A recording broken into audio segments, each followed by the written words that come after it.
नमस्कार, मैं उमेश व्योम टीवी के पेज पर श्रीमान आपका स्वागत करता हूं। सदैव आपने 2024 की राजनीति में एक चीज देखा कि क्या कुछ वोट के समीकरण में क्या आंकड़ा लाकर लोगों के द्वारा रखा गया, ये इसका पुष्टि ना तो हम करेंगे ना हम करना चाहेंगे। लेकिन एक चीज तो जानेंगे श्रीमान, जिस तरह की गोलबंदी का आगाज हर पार्टियों के द्वारा किया गया, उसमें क्या कुछ नया समीकरण जेल के के प्रत्याशी गिरिडीह के अंतर्गत माननीय जयराम महतो के द्वारा उनके समर्थकों के द्वारा किया गया, मुझे लगता है अभी भी जब तक 4 जून नहीं आए एक संशय का विषय बना रहेगा। इन्हीं सारी चीजों को लेकर अभी भी इन लोग न पक्ष न विपक्ष न गोलबंदी का जो मामला है वो धरातल पर यथावत स्थिति पर दिख रहा।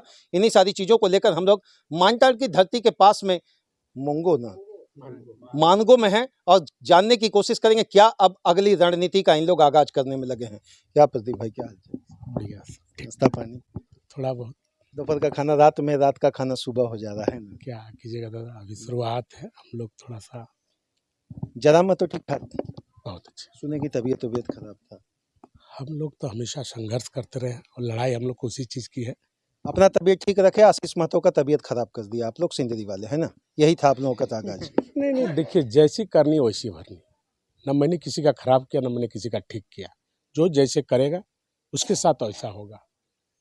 तो आप लोग धमकाइए श्रीमान किसी को। मान लीजिए आपके आज पक्ष में हम आपके साथ खड़े, कोई आपके साथ खड़ा है, कोई आपके साथ खड़ा नहीं रहेगा तो कल आप धमकाइए, उनके घर पे आदमी भेज दीजिएगा। माननीय, मैंने किसी को नहीं धमकाया। अब मेरे समर्थक हो सकते हैं, मेरे फॉलोअर हो सकते हैं, लेकिन इंडिविजुअली कोई ऐसा बताइए जो पार्टी के वरिष्ठ पदाधिकारी। भीतरघात हमला हुआ था क्या? भीतरघात नुकसान महसूस किए उस वीडियो से आप लोग? निश्चित तौर पे देखिए, कभी भी जब ये पॉलिटिकल चुनाव के टाइम आते हैं तो इस तरह की जब वीडियो वायरल होते हैं तो नेचुरली जनमानस में, चूंकि आम पब्लिक उन चीज़ों की कहीं ना कहीं नकारात्मक कुछ ना कुछ तो होते हैं, लेकिन चूंकि राजनीति है, जगह लोग देना नहीं चाहते, जगह बनाना पड़ता है। अच्छा, बिहार में लालू जी कहते थे हम तो डूबेंगे सनम साथ लेकर डूबेंगे, वही वाला हाल हम मान के चले क्या? एक तरफ अपना तो आप नुकसान किए ही, दूसरे का भी नुकसान आप लोग करवा दिए हैं, कहीं ना कहीं मान रहे हैं बात क्या? नहीं, देखिए चूंकि हम क्या बोले, चूंकि आप नेगेटिव मेरे लिए कर रहे होते, तो जब नकारात्मक होगा तो दोनों के लिए नकारात्मक होगा। मैंने गड्ढा किए हैं तो खाई हो जाए। डेफिनेटली, मैंने कहाँ किया, वो तो आपने किया। चलिए, लड्डू का ऑर्डर दिए क्या? घी वाला रहेगा या डालडा ही बता दीजिए। दादा, हम लोग तो मांग के बोले हुए, हमारा समर्थक, हमारे फॉलोअर जो हमको चाहते हैं, उन लोग के घर घर में मिठाई बना हुआ था। 50-60 लाख खर्च कर दिए पूरा गिरिडीह को घेरने में, आप लोग अब बोल रहे हैं कि लड्डू देने में भी नकारात्मक वाली बात। नहीं दादा, मिठाई मिलेगा दादा। हम लोग हर पंचायत में मिठाई खिलाएंगे दादा, हर मोड़ में। हर जीत का कि हार का? जीत का। कितना वोट? तकरीबन 50 से। मुस्लिम तो आपको वोट दिया नहीं, आदिवासी तो आपको वोट दिया नहीं, तो अब जीत का समीकरण किस जाति पे लाके केवल कुर्मी पे रख दिए क्या? ऐसा कुछ नहीं है सर, सारे लोग वोट दिए। आज अभी कम से कम बागमारा से 1000 लोग आए थे मिलने के लिए, उसमें सर्व जात का लोग थे, ब्राह्मण थे, वैश्य थे, हमारे स्वर्ण वर्ग के थे, हमारे हरिजन वर्ग से थे, बड़े तमाम ऐसे कोई ऐसा मान के चले कुछ भाजपाई भी आपके तरफ घुस गया? डेफिनेटली। अब देखिए, संगठन में है लोग, उसी में। एक चीज बताइए उमेश जी, मैं कहना चाहता हूँ, 1,82,000 से 90,000 पोलिंग हुआ। वोटर तो भाजपा और इंडिया और एनडीए के बीच था। वोट तो इंडिया और एनडीए के लोग ही आएंगे, तीसरे आसमान से तो वोटर आएंगे नहीं। तो डेफिनेटली उसी वोटर का स्विंग हुआ है। अब स्विंग जिनके प्रति जिनकी नाराजगी थी, जो जिनसे ज्यादा एनोइड थे, वो वोट हमारे साथ आए, हमारे विचार के साथ आए। आपकी जीत का समीकरण में सबसे बड़ा मूल मंत्र या जिधर से डैमेज होकर आया, किसको हम मान के चले? महागठबंधन की तरफ से डैमेज ज्यादा आप किए या भाजपा के तरफ से? पत्रकार महोदय, जिनकी जितनी ज़्यादा वोट उनकी ज़्यादा नुकसान, जिनकी जितनी कम वोट उनकी नुकसान कम, लेकिन दोनों को हमने नुकसान पहुंचाने का काम किया। अगर 6.5 लाख वाले आए हैं तो उनको हमने 2 से 2.5 लाख 3 लाख तक डैमेज किया, 4 लाख वाले को 1 से 1.5 लाख डैमेज किया। तो आप सीधा सीपी चौधरी को कह रहे हैं कि श्रीमान हमने आपको डैमेज ज़्यादा किया क्योंकि आपके पास संख्या ज़्यादा थी? डेफिनेटली, जीतने वाले के वोट 4.5 लाख थे। अब हमको जब उनसे जीतना होगा तो कहीं ना कहीं उनको डिफेंड करना होगा, तभी तो हम आगे जाएंगे लीड करने के लिए। ये तो नेचुरल सी बात है, और मैंने सबसे ज़्यादा उन्हीं को किया, क्योंकि हमारे समाज का सारे वोट उनकी तरफ पोल हुए थे, और आज हमारे साथ वो वोट पोल हुए तो डेफिनेटली वो स्विम करके मेरे तरफ।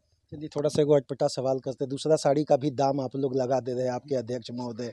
हाँ, क्या चक्कर है? अपना तो जिला हम तो मैंने दायां भी बायां, बायां भी दायां, ये क्या? मैंने इरफान खान को भी आप लोग नहीं छोड़े? पत्रकार महोदय, चूंकि वो बोले कि हम कलकत्ता गए थे साड़ी खरीदने, तो ये हमारे अध्यक्ष महोदय के दिमाग में थे और जामताड़ा की धरती में थे। तो पूछे दादा से कि दादा मैंने भोजी का 10 लाख का साड़ी खरीदने गए, तो थोड़ा आश्चर्य लगता है कि साड़ी खरीदने कलकत्ता और पैसा मिल गया 10 लाख।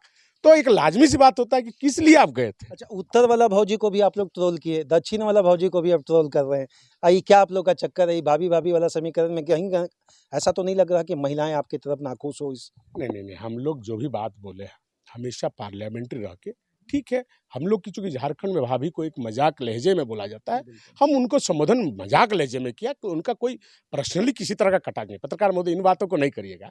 हम लोग भाभी को मजाक करते हैं, घर में भी गांव में भी लहजे में हम लोग मजाक करते हैं। राजनीतिक तौर में वो मजाक के अच्छा, तौर। गांव की भाभी लोग वोट दी कि नहीं? अरे मैंने भौजी लोग सीधा भाषा भौजी लोग तो सबसे बेसी दिए है। सबसे ज्यादा नुकसान जो हुआ अगले का भौजी लोगों के माध्यम से। अच्छा, क्या कुछ 2024 के राजनीतिक समीकरण में सबसे बड़ा नुकसान आपको झेलना पड़ सकता है 4 जून को, जो आपको लगेगा एक एक्सपेक्टेड फॉर्म में अगर हम बात करें तो? देखिए, हम लोग अगर यदि किसी तरह का एक्सपेक्टेड यदि किसी तरह के होंगे तो वो हमारे रहेंगे कुछ ऐसे वितरागात जिनको हम लोग पूरे डिजर्व कर रहे थे कि मेरे तरफ आएंगे।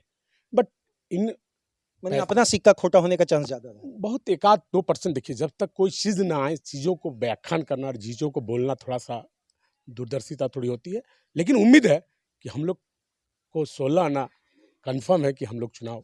और सबसे बड़ी बात पत्रकार महोदय एक बड़ा बात चीज़ कहेंगे कि गिरिडीह लोकसभा में पुरुष से ज़्यादा महिला पोल की है। इस बात को ध्यान दीजिएगा। 56% या 55% मेल का है और 59% फीमेल का है, जिस भौजी को आप बोल रहे हैं। इसीलिए काकी, जेठी, मौसी, दीदी, बहन और भौजी सब मेरे तरफ है। अच्छा, इससे पहले गाना आया था मिलने की तुम कोशिश करना, वादा कभी ना करना, वादा तो टूट जाता है। हर पार्टी के साथ, चाहे वो केंद्र से राज्य सरकार के अंतर्गत जितनी भी पार्टियां आई, अंततः यह गाना वोटर अपने घर में चला कर सुन लेता है और तकिया कान के नीचे लेकर सूझ जाता है। क्या हम आपके तरफ से भी जेल के हम का आभास इसी तरह की माने कि मिलने की तुम कोशिश करना, वादा कभी ना करना, जयराम महतो का वादा 4 जून के बाद टूट जाता है या जाएगा, क्या रहेगा क्या? दादा, आप निश्चित करिए कि आज भी केंद्रीय अध्यक्ष महोदय कल दुमका दौरा से आए हैं।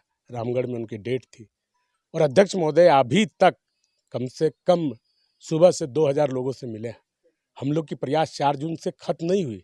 4 जून से हमारी दायित्व बढ़ गई।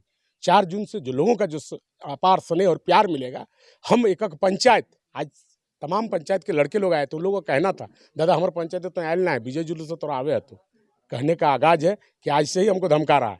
इसका मतलब आप समझ सकते हैं, जब कैडर हमको धमकाएगा तो नेताजी को तो जाना पड़ेगा ना। इसलिए आप उस मत चक्कर में रहिएगा कि वादा करके भूल जाएंगे। हम लोग हमेशा वादा निभाएंगे और वादा तोड़ने वाले को तोड़ेंगे जिसने राजनीति को एक गलत प्लेटफॉर्म पे ले गया। बहुत बहुत धन्यवाद प्रदीप भाई।